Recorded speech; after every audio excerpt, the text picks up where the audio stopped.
بسم اللہ الرحمن الرحیم۔ ناظرین السلام علیکم، میں ہوں آپ کی خدمت میں آصف عنایت۔ میں شاید آج کا ویلاگ نہ کرتا کیونکہ پچھلے ویلاگ میں جو انفارمیشن میں نے دی، جو ڈسکس کیا، اس میں کچھ کمیاں رہ گئیں، کیونکہ یہ ایک ایسا کیس تھا جو لاہور میں 7 کنٹینر لاہور کسٹم نے پکڑے، اس میں بہت سی فس کریٹ ہوا اور لوگوں کے نام اڑے۔ ناظرین، ہمارے ملک میں کرپشن جو ہے اس کا بہت تذکرہ ہوتا ہے۔ یہ کرپشن جو ہے بیسیکلی پاکستان بنتے کے ساتھ ہی جب آزادی ملی تو جو لوگ مہاجرین یہاں آئے ان کی آبادکاری کا مسئلہ تھا۔ بحالیات کے محکمہ اور ریہیبلیٹیشن جب شروع ہوئی تو وہاں سے کرپشن نے اپنی جو ہے پرواز بھری اور اس سے پھر یہ بیماری دوسرے محکموں میں گئی۔ اب تک بھی کلیم کا سلسلہ جاری ہے اور کرپشن کی بنیاد مہاجرین کی آبادی تھی۔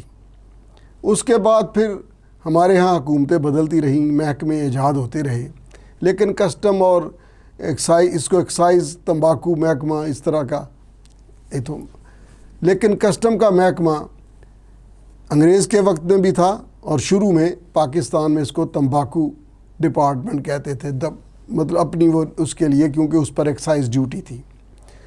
اب حالیہ دنوں میں بتاتا ہوں آپ کو، میں آخر پہ بتاؤں گا کہ اس کی بنیاد کیا ہے، یہ جو حالیہ ایف بی آر میں تبادلے ہوئے ہیں ان کی وجہ کیا ہے۔ ناظرین، یہ جو حالیہ تبادلے ہوئے ہیں افسران کے، اعلیٰ ترین افسران کے، بعض میڈیا نے ان کی تعداد 25 لکھی ہے، لیکن جب پہلے دن میڈیا میں یہ خبریں آئیں تو اس کے ساتھ آیا تھا جی کہ اعلیٰ 12 افسران، کرپٹ افسران اور دیگر جو رات گئے آرڈرز ہوئے ان میں 13 لوگ تھے۔ ناظرین، جو 12 لوگ تھے ان کی بنیاد بتائی گئی کہ وہ سیکیورٹی ایجنسیز کی رپورٹ پر ان کو ٹرانسفر کیا گیا ہے۔ اس میں کوئی شک نہیں کہ سمگلنگ ہمارے ملک کا بہت بڑا مسئلہ ہے۔ ہم اس وقت دنیا میں قرض مانگتے پھرتے ہیں، IMF کے مقروض ہیں اور سعودیہ سے مدد، چائنا سے مدد، بلکہ میاں شہباز شریف وزیر اعظم نے کہا کہ جہاں بھی جاتے ہیں لوگ سمجھتے ہیں کہ یہ مانگنے آ گئے ہیں۔ تو ناظرین، اس لیے زیادہ بوجھ جو ہے وہ FBR پر آیا جو ریونیو کلیکٹ کرتا ہے۔ اب ریونیو تو ہر صوبے کی ایکسائز ڈپارٹمنٹ بھی بہت کلیکٹ کرتی ہے، اس پر یہ بوجھ نہیں آیا، اس پر انگلیاں نہیں اٹھیں۔ FBR پر یہ ایک فیڈرل ادارہ ہے جس میں ایکسائز اور کسٹم مین اس کے ادارے ہیں۔ اس وجہ سے جب دنیا سے مکالمہ کرنا تھا تو ہمارے جو اس سے پہلے حکمران گئے ہیں، عمران خان صاحب، انہوں نے تو خود بہت مشہوری کی کہ پاکستان میں کرپشن بہت ہے۔ تو جب حکومتی سطح پر اس کا تذکرہ شروع ہو جائے تو پھر دوسرے لوگ کہتے ہیں کہ بھائی آپ کے گھر میں کرپشن ہے، ہم انویسٹمنٹ کہاں کریں۔ ان ٹرانسفرز کے بعد وزیر اعظم نے ورلڈ اکنامک فورم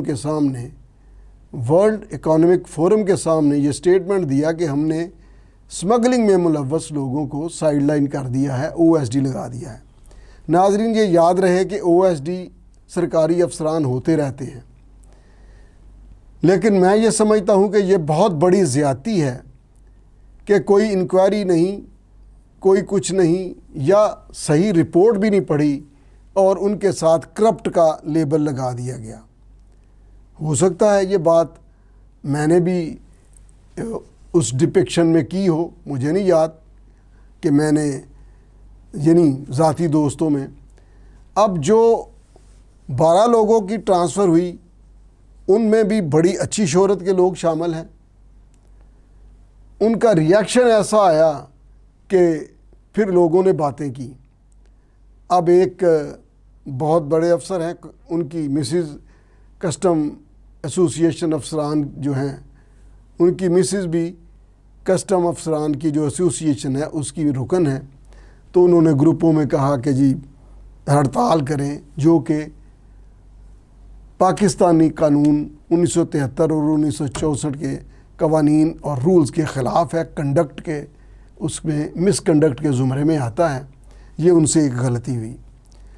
محض OSD لگ جانا اس بات کا ثبوت نہیں، لیکن زیادتی میڈیا سے ہوئی کہ ان کو کرپٹ لکھ دیا۔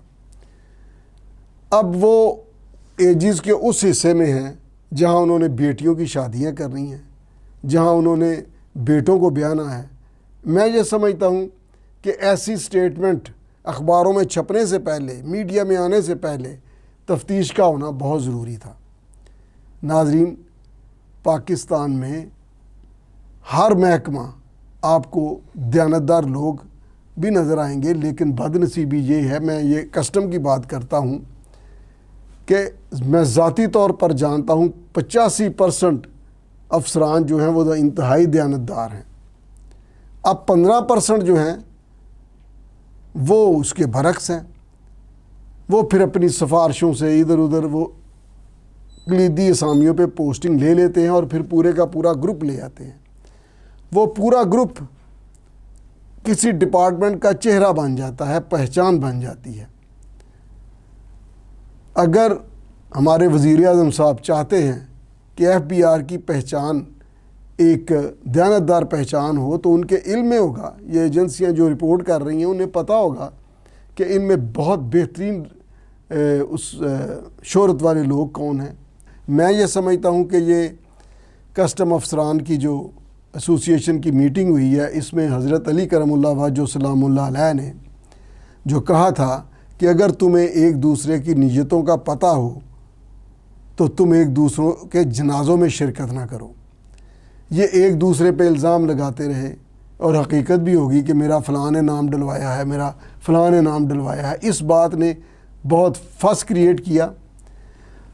تو ناظرین، محکمہ FBR اس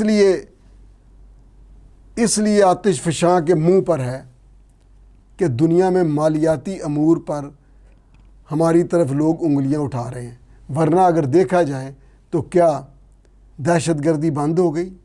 کیا جوا خانے بند ہو گئے؟ ڈکیتیاں بند ہو گئی؟ اگر ڈکیتیاں کرائم ہو تو پولیس ذمہ دار ہوتی ہے، اگر دہشت گردی ہو تو سیکیورٹی ادارے الرٹ ہوتے ہیں اور ان کی کارکردگی سامنے آنی چاہیے۔ اسی طرح دیگر محکمے ہیں، ویبڈا ہے، یہ آپ یوں کہہ لیں کہ ہیلتھ کا محکمہ ہے، ہر محکمے سے بے شمار شکایات ہیں، کیا وہ سب ٹھیک ہو گئی؟ تو بدنصیبی سے یہ اس دور میں FBR پر یہ بات آئی جب دنیا میں ہم مالیاتی طور پر ہماری اکانومی، ہماری معیشت برباد ہو چکی ہے، ہماری ساکھ جو ہے وہ زمین بوس ہو چکی ہے۔ دراصل ہمارے ہاں جو بھی آپ محکمے دیکھ لیں اس میں آپ کو بہت ساری ڈسکریپنسیز، بہت سارے کرائم، جرائم، رشوت نظر آئے گی۔ یہ FBR اب انہوں نے ایک اور کام کیا کہ جناب ہم پین ڈاؤن سٹرائک کریں گے۔ چلے وہ تو کر لیں گے پین ڈاؤن سٹرائک، یہ نیچے جو پھر کہا جائے گا کہ جناب یہ محکمے کے لیے کیا بات کر دی، جو 5 لاکھ 10 لاکھ 1 کروڑ روپیہ، یہ عمران خان کی سپیچ تھی کہ ایک کلیکٹر کسٹم 32 کروڑ روپے ماہانہ لیتا ہے، پھر موصوف نے کیا کیا یہ کسی کو نہیں پتہ۔ اور یہ جو ٹرانسفر پوسٹنگ ہوئی ہے یہ بالکل تاثر غلط ہے کہ جی چیئرمین فلاں نے لگ جانا تھا، یہ ہونا تھا۔ چیئرمین کوئی بھی لگ سکتا ہے، رضوی صاحب رہے، شبر صاحب رہے، علی ارشد حکیم رہے، چیئرمین FBR وزیر اعظم کسی کو بھی لگا سکتا ہے جو اہلیت رکھتے ہوں۔ لہٰذا یہ کوئی تعلق نہیں تھا کہ جی 22ویں اسکیل میں یہ کیا تھا، بڑا باریک کھیلے، بڑا فلاں ہوا اور وہ کدھر ہیں انٹیلیجنس رپورٹ۔ میں اپنے یہ جو پروڈیوسر صاحب ہیں ان سے ریکویسٹ کروں گا کہ میری ویلاگ کے ساتھ وہ انٹیلیجنس رپورٹ بھی چلا دیں، FIR جو لاہور کے کنٹینرز کی کٹی ہیں وہ بھی چلاتے چلے جائیں، تاکہ آپ کے سامنے آ جائے کہ یہ کسی کی ذاتی دشمنی اور پولیٹیکل بات نہیں تھی، بلکہ جو لوگ OSD لگے ہیں ان میں سے بہت زیادہ لوگوں نے تو نون لیگ کے دور میں پوسٹنگ لی ہوئی تھی اور نون لیگ کے بہت قریب تھے. لہٰذا میں یہ سمجھتا ہوں کہ محکمہ FBR جو ہے یہ ادارہ یہ اس لیے آتش فشاں کے منہ پہ آیا ہے کہ دنیا میں اور ملک میں ہماری معیشت اکانومی درست سمت نہیں ہے. یہ دنیا کو پیغام دینا چاہتے ہیں کہ ہم نے یہ اصلاحات کی ہیں لیکن اس کا طریقہ کار جو ہے وہ انہرڈ کنڈیم کسی کو بھی نہیں کرنا چاہیے، سننا چاہیے. ناظرین آج کے لیے اتنا ہی، ملیں گے اگلے ولاگ میں. اللہ حافظ.